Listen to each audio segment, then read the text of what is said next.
Ok, pessoal, já de volta aí, como eu falei com vocês, já está aqui, já está nosso vereador Leonardo. Antes, rapidamente, bora lá com oferta. Não precisa botar, não, depois a gente bota, André. Bora lá com ofertas, muitas ofertas, 24 horas aberto, não fecha, bora lá, ao lado da Original Drogaria, em frente ao Correio da Várzea. Bora lá? Vereador, bom dia.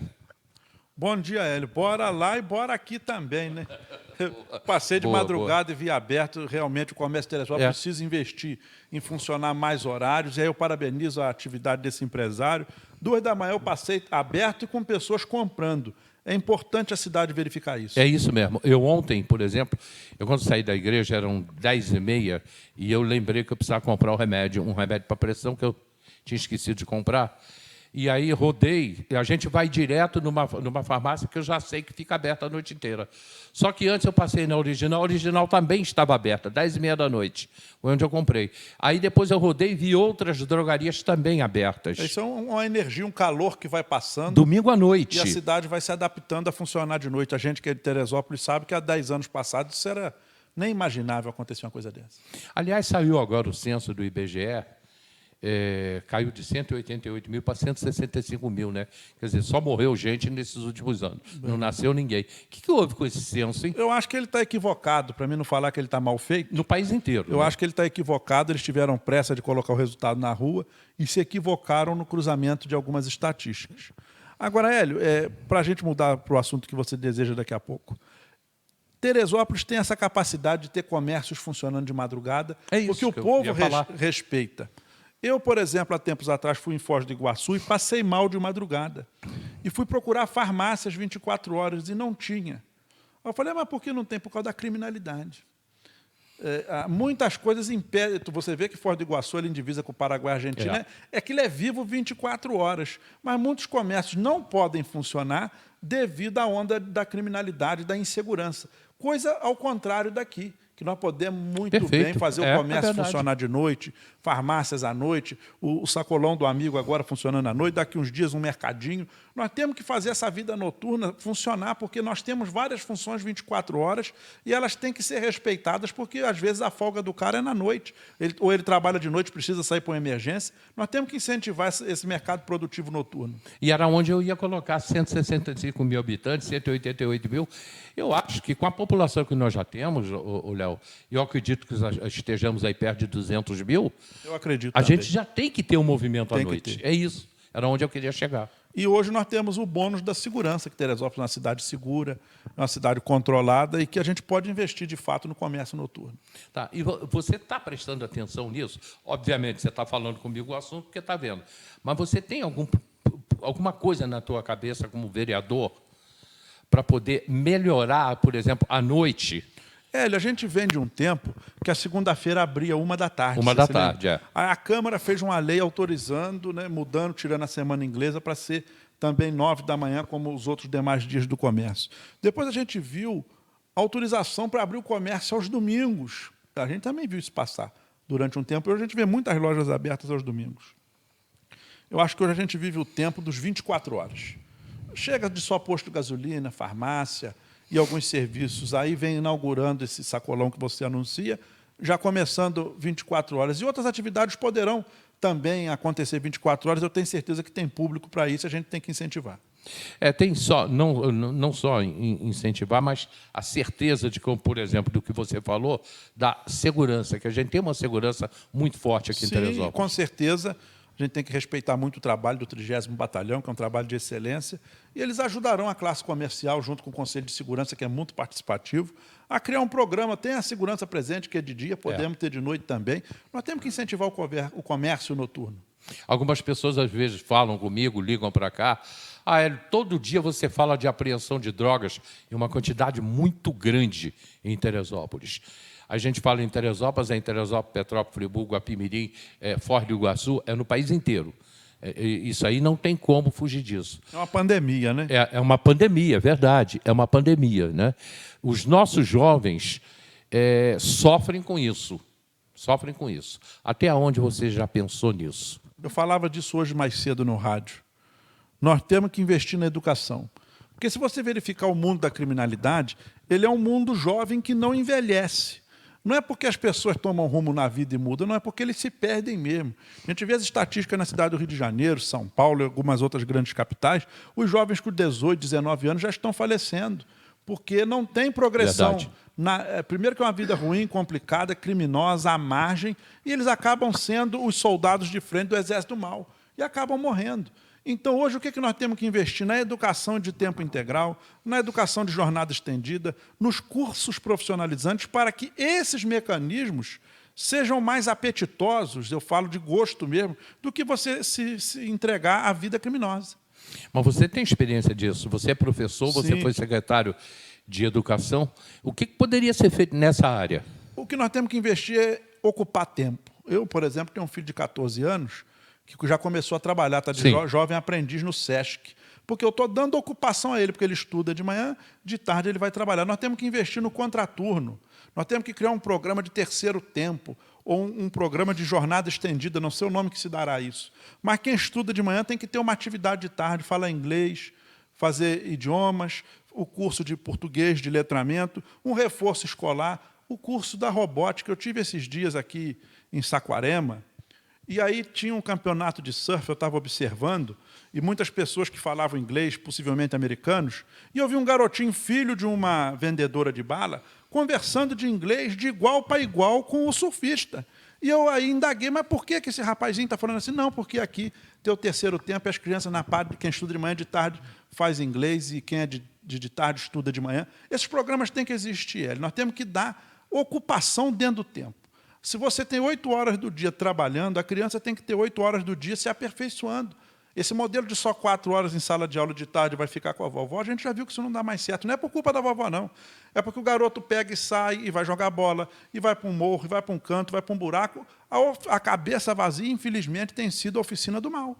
E seria fácil criar esses programas? Com certeza, é viável. Você vê Sobral, no Ceará, é tido como referência, mas não por todo o Brasil. Eu, por exemplo, quando fui secretário de Educação, na época o governo implantou um programa chamado Mais Educação, o governo federal. Eu cheguei a ter 50 escolas com jornada estendida. Eu saí das 4 horas e fui às 7h30, algumas 6 horas. Fora isso, nós tínhamos uma de tempo integral. Nós temos que aumentar a oferta de serviços na educação. Por exemplo, hoje, lá é o Sebastião Branco, mas na época era o antigo Senac. Você se lembra ali no bairro de São Pedro? Lembro. Quando o Senac saiu dali, eu fiz ali um centro de formação profissional. Ali nós formamos padeiros, camareiras, pessoas com idioma, formamos pessoas como assistentes de cursos. Quem eram esses alunos? Aqueles que eram do ensino regular, que tinham algum problema de repetência, tinham o problema da dependência em alguma matéria, a gente levava eles para lá e eles aprendiam. No centro de formação profissional, por exemplo, Hélio, os taxistas que estão nos ouvindo vão lembrar, na época da Copa, Teresópolis foi muito importante naquela Copa do Brasil, né, que foi sediada no Brasil. Todos os taxistas que queriam aprenderam inglês para poder receber o povo que vinha de fora, e assim a gente tem como desenvolver. Isso seria um projeto espetacular, hein? Botar os nossos taxistas aprendendo inglês. Sim, aprender inglês, isso seria espanhol, espetacular. Mas tem como. A gente estava conversando, o Júnior até me falou comigo, você está para fazer uma viagem para ver um negócio de uma escola. Sim, amanhã eu estou a Florianópolis. Amanhã? Isso. Vou levar a comenda Darcy Ribeiro para o prefeito Topázio Neto. Comenda Darcy Ribeiro é uma honraria que a Câmara criou, na época foi até autoria minha, lá em 2017, para homenagear pessoas que investam na educação. O que me faz ir lá é ver o prefeito Topázio pegar um terreno e prometer em 90 dias construir uma escola para receber mais de 1.000 alunos. E aquilo virou um case nacional. E aí o Topázio, com 42 dias, ele inaugurou a escola, não precisaram os 90. Eu vou lá visitar essa escola, ouvir os pais, ouvir a família, ver como é que funciona a merenda escolar, ver como é que funciona isso tudo, porque a gente tem que ir e entender isso mesmo. Né? A gente viu de horário integral? Horário integral. A gente viu um Brizola em 90 dias fazia Sapucaí na década de 80 e achou aquilo uma loucura. Fez em 90 dias e tem 6 CIEPs lá dentro. E agora o Topázio vem, já nos anos 2000, inovar em construir uma escola desse tamanho com 42 dias apenas. Tá, mas hoje nós temos 100 e poucas escolas em Teresópolis. 102. 102. Mesmo assim, faltam escolas. Sim, porque muitas delas são com pouca estrutura, muitas delas precisam de reforma, muitas delas podem ser ampliadas. E hoje, infelizmente, algumas delas estão fechadas por alguma ingerência do governo que não consegue terminar obras que deveriam estar prontas. você veja que foi feita uma escola para mais de 1.000 alunos em 42 dias. Nós temos a escola ali no Noronha, aqui atrás da Igreja de Santa Teresa, quem vai para Tijuca, há pelo menos 3 anos fechada. 5? 5. 5. A Hermínia Josete também. Então, isso tudo a gente prova que a administração pública moderna, eficaz e com qualidade, pode funcionar. E eu vou lá para visitar isso aí, até para me dar a melhor condição, como vereador, de propor ações e até de apertar o governo, para trazer as coisas à realidade. Você imagina uma grande escola em Teresópolis, maior que o Seron? Com certeza. Eu já fiz uma maior que o Seron, que foi a de Bom Sucesso, Francisco Maria Dália. Né? Eu construí ela em 4 meses, é maior. Construí ela em 4 meses. E tenho certeza que a gente tem espaço para outras. Por exemplo, ali na Tijuca, naquele terreno da Hermínia Josete, ali dá um ginásio de primeira grandeza. Verdade, que o terreno tem um espaço aberto enorme, muito grande. Com né? quadra, com tudo. Daria realmente uma escola grande. Teresópolis precisa de uma escola. Precisa, com certeza. E por que não aconteceu nos últimos anos? Nenhuma. Falta de planejamento, falta de coragem e vontade de fazer. Porque eu, por exemplo, Hélio, quando assumi a educação em 2012, existiam 9 escolas fechadas. Em 90 dias nós abrimos todas elas. Nós tínhamos um braço muito amigo da prefeitura com a gente, que era o Tião Correia. O Tião Correia era pau para toda a obra. Nós reformamos telhados, reformamos unidades, nós reabrimos escolas. Ou seja, a prefeitura tem que investir na sua mão de obra, como era o caso do Tião Correia e a equipe dele, que era da prefeitura. Eu acho que a prefeitura hoje ficou muito atrás de contratar empresas que, obviamente, só visam o lucro. Nós não podemos ter empresas somente na força produtora da prefeitura. Nós temos que ter quadros também que amem Teresópolis e sejam funcionários para ser incentivados. E a gente faz um trabalho misto. Algum lugar entra a mão de obra nossa, outro lugar entra a mão de obra particular. Podem haver ocasiões até que tenhamos a união da mão de obra particular junto com a mão de obra da prefeitura. A falência principal que eu vejo na inoperância é a falta de corpo próprio. E aí eu quero parabenizar de verdade o secretário Davi Serafim, que assumiu a Secretaria de Obras e, com funcionários da equipe dele, vem reabrindo essas quadras que eram um vergonhódromo. Eram quadras abandonadas no tempo, que as empresas não conseguiram terminar, foram multadas e abandonaram. Você vê que o Davi assumiu a Secretaria de Obras, deixa um abraço para o Davi e para a sua competente equipe, com mão de obra própria da prefeitura, vem terminando as obras. É verdade, é verdade. Aliás, um abraço, Davi. Abração aí, grande Davi. O Beike, lá do bairro Santa Cecília, ele botou aqui, Beike San. Bom dia, Hélio. Bom dia, senhor presidente. Os jovens vão para o tráfico por não ter qualificação profissional no município, uma vez que o bairro de São Pedro seja o complexo mais populoso. Consequentemente, com os problemas com os jovens que se ligam ao tráfico, pois no Cine tem que se ter experiência. O tráfico não pede experiência. Você acha, vereador, que a FAETEC supre a necessidade do nosso município, da nossa juventude?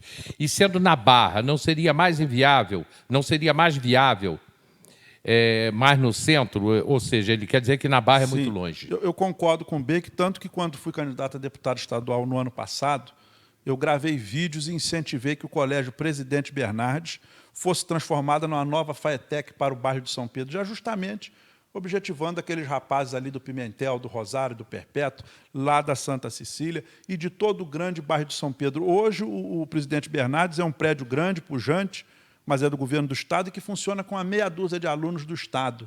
Eu tenho certeza que se nós criarmos um programa de jornada integral ali, incluindo a formação profissional, porque o Estado ali hoje trabalha com o 2º grau e é o momento que a gente precisa objetivamente dar formação a essas pessoas, a gente, através do governo do Estado, em parceria com a Prefeitura, fazer do Presidente Bernardes uma oficina de formação de profissionais seria o melhor caminho, porque a estrutura já está pronta.